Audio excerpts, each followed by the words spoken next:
नमस्कार. दुर्गा या मालिकेच्या आजच्या भागात आपण पाहणार आहोत की माईसाहेब अभिषेक आणि दुर्गा हॉस्पिटलमध्ये बोलत असतात.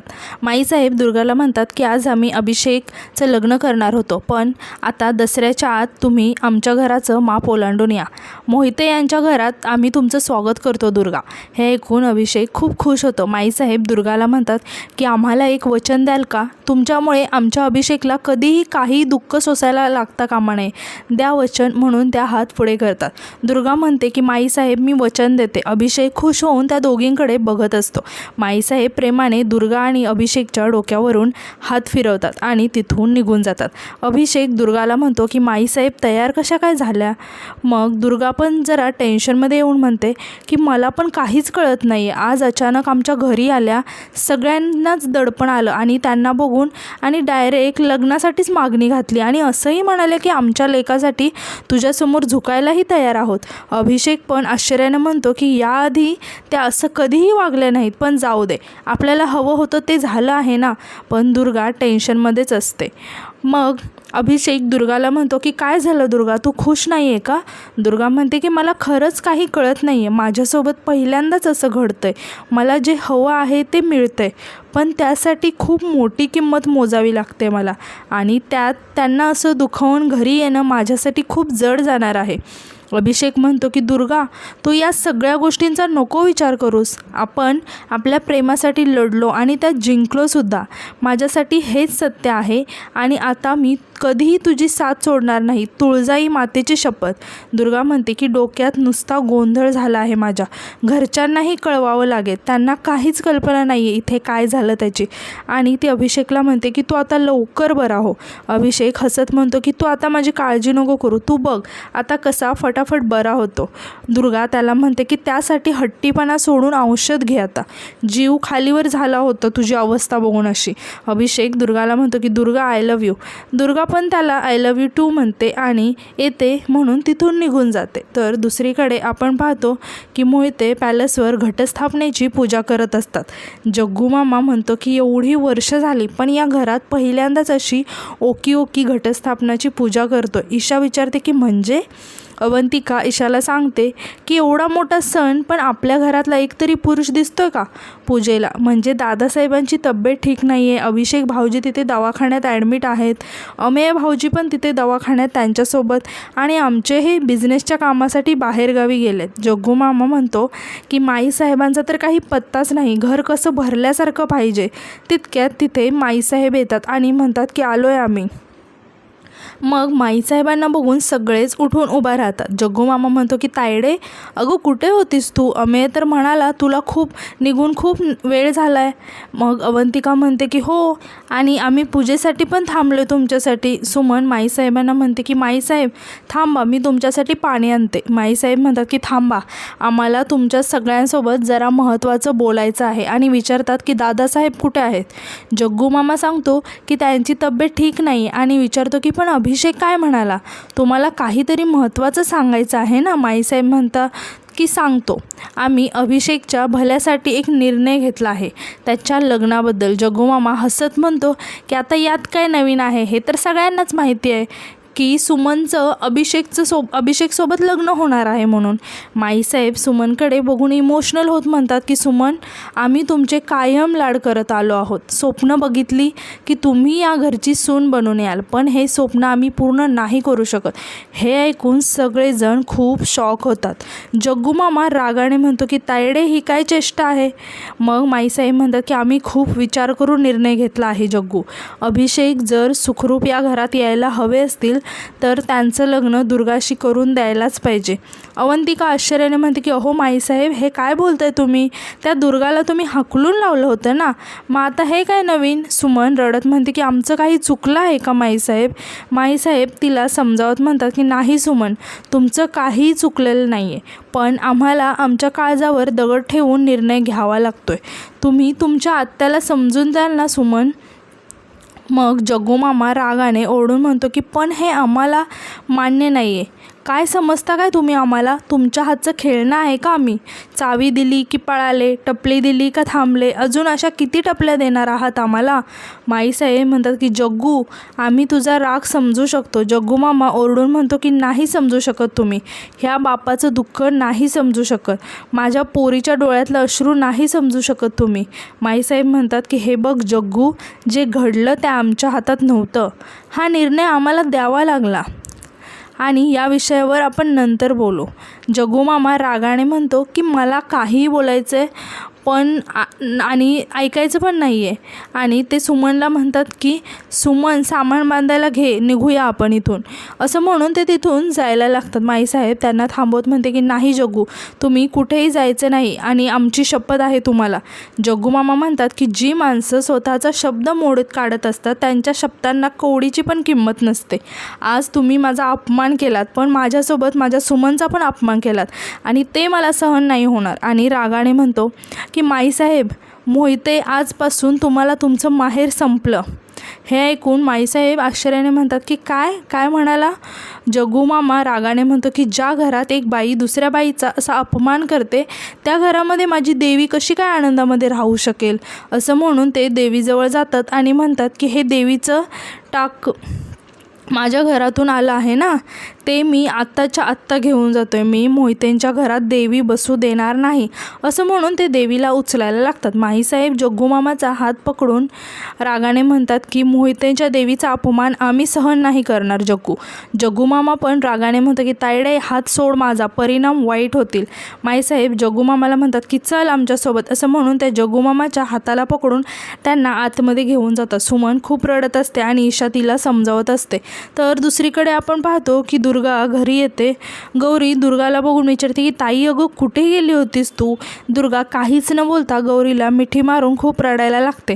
तिला असं रडताना बघून गजानन काका आणि गौरी विचारतात की काय झालं दुर्गा रडायला? गजानन काका विचारतात की बाळा काय झालं आहे? माईसाहेब तुला कुठे घेऊन गेल्या होत्या? नाही म्हणजे त्या इथे आल्या, तुझ्यासोबत एवढ्या प्रेमाने बोलल्या आणि चक्क तुला लग्नाची मागणीच घातली. दुर्गा रडत म्हणते की काका, हे सगळं एवढं अचानक घडतं आहे की माझा खूप गोंधळ उडतो आहे. कालपर्यंत त्या मला त्यांच्यासमोर उभाही करत नव्हत्या, अभिषेकला भेटू देत नव्हत्या आणि आज अशा अचानक घरी आल्या, लग्नाची मागणी घातली. आता त्या अभिषेककडे घेऊन गेल्या मला आणि म्हणाल्या आम्हाला मान्य आहे तुमचं नातं. गजानन काका म्हणतात की अगं मग चांगलं आहे की, तुझे तर सगळेच प्रश्न सुटत आहेत, मग काय अडचण आहे, का रडतेस तू? मग दुर्गा म्हणते की पण काका, हे सगळं त्या अभिषेकची अवस्था बघून म्हणाल्या ना की लग्न मान्य आहे, पण उद्या जेव्हा लग्नाची बोलणी होतील, माझ्या घरच्यांबद्दल त्या विचारतील, तेव्हा काय उत्तर देऊ मी? माझे आई बाबा कोण आहेत हे त्यांना कळल्यावर तर मी काय सांगू? आणि हे सगळं समजल्यानंतर त्या तरीही लग्न मान्य करतील का? हे ऐकून गजानन काका आणि गौरी पण टेन्शनमध्ये येतात.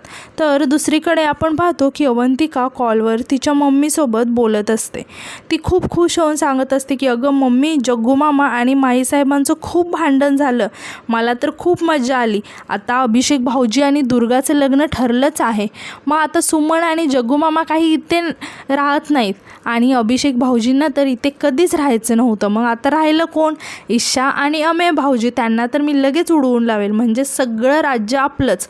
तितक्यात तिथं ईशा येते. ती खूप घाबरलेली असते. अवंतिका कॉल कट करते आणि विचारते की काय झालं ईशा, माईसाहेब बाहेर आल्या का? ईशा म्हणते की वहिनी, घरात जे काही झालं ना त्यामुळे मी खूप घाबरले आहे. अवंतिका म्हणते की हो मामा, जे काही वागले ते खूप भयंकरच होतं ना, पण आपल्या पोरीसोबत हे असं झाल्यानंतर कोण बाप शांत बसणार? ईशा म्हणते की ते पण आहे, पण मला सांगा माईसाहेबांनी दुर्गाशी लग्न का ठरवलं असेल? फक्त अभिषेकसाठी त्या तयार झाल्या का? अवंतिका म्हणते की ईशा, तुम्हाला इथल्या माणसांचा स्वभाव नाही समजणार. माईसाहेब मोहिते म्हणजे दाखवायचे दात वेगळे आणि खायचे दात वेगळे. ते पोराचं प्रेम वगैरे सगळं सांगायला आहे. आता त्यांनी लग्न ठरवले, पण त्यांच्या मनात काय चाललं ते त्यांनाच माहिती. आणि ईशाला म्हणते की म्हणून सांगते, तुम्ही अमेय भाऊजींशी बोलून घ्या, पटकन लग्न करा आणि जा लंडनला. तसं पण काय ठेवलं ह्या खेडेगावात, मी बघेन इकडचं सगळं, पण तुम्ही तुमचं नुकसान नका ना करून घेऊ. ईशा टेन्शनमध्ये येऊन म्हणते की मला पण ना सेम वाटतं. मी बोलते अमेयशी आणि म्हणते की येऊ द्या अमेयला घरी. मी आज फायनल डिसिजन डिसिजन घ्यायलाच सांगते, बघाच तुम्ही, असं म्हणून ती तिथून निघून जाते. तर दुसरीकडे आपण पाहतो की माईसाहेब जग्गूमामाच्या जोरात कानाखाली मारतात आणि म्हणतात की आम्ही सगळं खपवून घेतलं असतं, पण तू आमच्या देवीला हात लावायला नको होतास जग्गू. जग्गूमामा रागाने म्हणतो की आणि तू माझ्यावर हात उगारते त्याचं काय, ते चालतं का? माईसाहेब म्हणतात की हा हात मुद्दाम उगारला, त्याची माफी मागणार नाही. आता इथे जी कानाखाली बसली ना ती कायम लक्षात ठेव. जग्गूमामा म्हणतो की लक्षात राहील, माझा अपमान, तुझं हे खोटं प्रेम, आम्हाला मिळणारी दुय्यम वागणूक कधीच विसरणार नाही मी, आणि चाललोय मी कायमचंच घर सोडून. माईसाहेब रागाने म्हणतात की हा जो तुझ्या डोक्यात वणवा पेटला आहे ना त्याच्यावर आधी पाणी ओत आणि शांत हो जरा. जग्गूमामा रागाने म्हणतो की माझी आणि माझ्या सुमनची स्वप्न धुळीला मिळत असताना मी कसा शांत होऊ? अगं सगळ्या शिवगडमध्ये अभिषेक आणि सुमनच्या लग्नाचे बॅनर लागलेत, आणि रडत म्हणतो की काय तोंड दाखवू मी कोणाला? माईसाहेब ओरडून म्हणतात की तू एवढा थैथयाट करतोयस तर आम्ही तर भूकंप करायला पाहिजे घरात. त्या दुर्गाला आमची सून म्हणून घेताना आमच्या काळजात केवढे काटे टोचत आहेत कळणारच नाही तुम्हाला. जग्गूमामा म्हणतात की मग का करते हे सगळं आणि कशाला तयार झालीस आपल्या पोरासाठी? अगं आज ना उद्या तो तिला विसरला असताच ना. माईसाहेब म्हणतात की नाही विसरणार, अभिषेक त्या पोरीला विसरणार नाहीत. आम्ही त्यांच्या डोळ्यात त्या पोरीबद्दल जे बघितलंय ना जग्गू, ते फक्त प्रेम नाही, आग आहे ती आग. जग्गूमामा म्हणतो की अगं तायडे, अशी कितीतरी आगी विझवून खल्लास केलेत आपण, मग त्या दुर्गाचं कसलं एवढं कौतुक? तर माईसाहेब हसत म्हणतात की आता कसं बोललास तू? असाच विचार करायला पाहिजे जग्गू. आम्ही जेव्हा 2 पावलं पुढे जातो ना तेव्हा किडे मुंगी चिरडतो, पण आम्ही जेव्हा 4 पावलं मागं जातो तेव्हा वाघिणीसारखी झडप घालतो. जग्गूमामा म्हणतो की हे बघ तायडे, तुझं हे असलं बोलणं आहे ना हे आता मला झेपणार नाही, सरळ काय आहे ते सांग. आणि असं पण आम्ही निघालोच आहे आता. माईसाहेब म्हणतात की अरे आत्ता कुठे पहिला डाव संपून दुसरा डाव सुरू झाला आहे, आणि दुसरा डाव कायम आपल्याच नावाचा असतो. जग्गूमामा माईसाहेब काय बोलत आहेत ते आश्चर्याने ऐकत असतो. तर दुसरीकडे आपण पाहतो की सुमन खूप रडत असते आणि ईशा तिला समजवत असते. सुमन रडत म्हणते की पाहिलं ना माईसाहेबांनी कसा शब्द फिरवला ते. अवंतिका म्हणते की हो चालायचंच, हे मंगळसूत्राची तहान आता राखीवर भागवा. सुमन रडत म्हणते की पप्पांना हे अजिबात पटलेलं नसणार, बघा आता ते कसे चिडलेले असणार. तितक्यात तिथे जग्गूमामा आणि माईसाहेब येतात. जग्गूमामा खूपच उत्साहात असतो आणि तो मोठ्याने म्हणतो की काय झालं पोरीनो, काय असं उभं राहिलं आहे गप्पा मारत? वेळ काय, दिवस काय, देवाची आरती करायची नाही काय? चला या लवकर. जग्गूमामाला असं खुश बघून सगळेच खूप शॉक होतात. सुमन जग्गूमामांना विचारते की पप्पा काय होतंय तुम्हाला? जग्गूमामा हसत म्हणतो की मला कुठे काय झालंय, गप्पा नंतर मारत बसा, देवी खोळंबली आहे ना, पटकन आरती उरकून घ्या या. ईशा आणि अवंतिका पण आश्चर्याने जग्गूमामाकडे बघत असतात. माईसाहेब म्हणतात की घटस्थापने दिवशी देवी येते, ती समृद्धी आणि सुबकता घेऊन, पण आपल्या घरात तर नात्यांची सुबकता आहे. ईशा अवंतिकाला हळूच म्हणते की वहिनी, हे जाताना तर हम आपके हे कोण होते, पण आता हम साथ साथ हे कसं काय झालं? नेमकं काय केलं असेल माईसाहेबांनी? अवंतिका म्हणते की सांगितलं ना, खायचे दात वेगळे आणि दाखवायचे दात वेगळे आहेत म्हणून. आणि ती जाऊन माईसाहेबांना आरतीचं ताट देते. माईसाहेब म्हणतात की घटस्थापनेची आरती आमच्या लाडक्या भावाच्या हातूनच होणार, आणि त्या आरतीचं ताट जग्गूमामाच्या हातात देतात. जग्गूमामा सुमनला समजावत म्हणतात की सुमन, चेहरा बारीक नाही करायचा, असं म्हणून ते आरती करायला लागतात.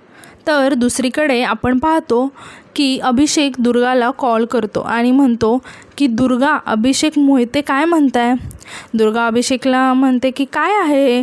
अभिषेक हसत म्हणतो की आता तू ऑफिशियली सून होणार आहेस मोहित्यांची, मग त्याच नावाने हाक मारायला नको का तुला? दुर्गा म्हणते की अभिषेक प्लीज, मला पचायला जड जाते, त्यात तू फारच पुढे गेलास. अभिषेक म्हणतो की माझ्यापेक्षा फुल स्पीडने पुढे गेलेत माईसाहेब. दुर्गा तुला एक गुड न्यूज देऊ का? मला उद्याच डिस्चार्ज मिळणार आहे. माईसाहेबांना माईसाहेब डॉक्टरांना म्हणाले आहेत की पुढचे सगळे उपचार घरीच होतील. आमचे चिरंजीव आमच्या डोळ्यांसमोर हवे आहेत आम्हाला. दुर्गा म्हणते की वा, हे भारी आहे, आणि परत थोडंसं टेन्शनमध्ये येते आणि म्हणते की अभिषेक मला थोडंसं दडपण आलं आहे. अभिषेक म्हणतो की तू घरच्यांशी बोललीस का, आणि आई काय म्हणाल्या? दुर्गा म्हणते की नाही, तिला आत्ता तरी काहीच समजत नाही. जर तिला समजलं मी ज्या मुलावर प्रेम करते त्याच्याशीच लग्न करते तेव्हा तिलासुद्धा आनंदच होईल. अभिषेक म्हणतो की दुर्गा, आपण एक काम करायचं का, आपण सगळ्यांचं मिळून एक फॅमिली गेट टुगेदर करूया, म्हणजे तुझ्या घरचे आणि माझ्या घरचे भेटतील, मजा येईल. आणि हे तुला तुला काय वाटतं याच्याबद्दल? हे ऐकून दुर्गा खूप टेन्शनमध्ये येते आणि अचानक तिचं लक्ष खोलीमध्ये जातं. खोलीमध्ये आग लागलेली असते. दुर्गा घाबरून फोन ठेवते आणि मोठ्याने आई म्हणून ओरडते. आणि आजचा भाग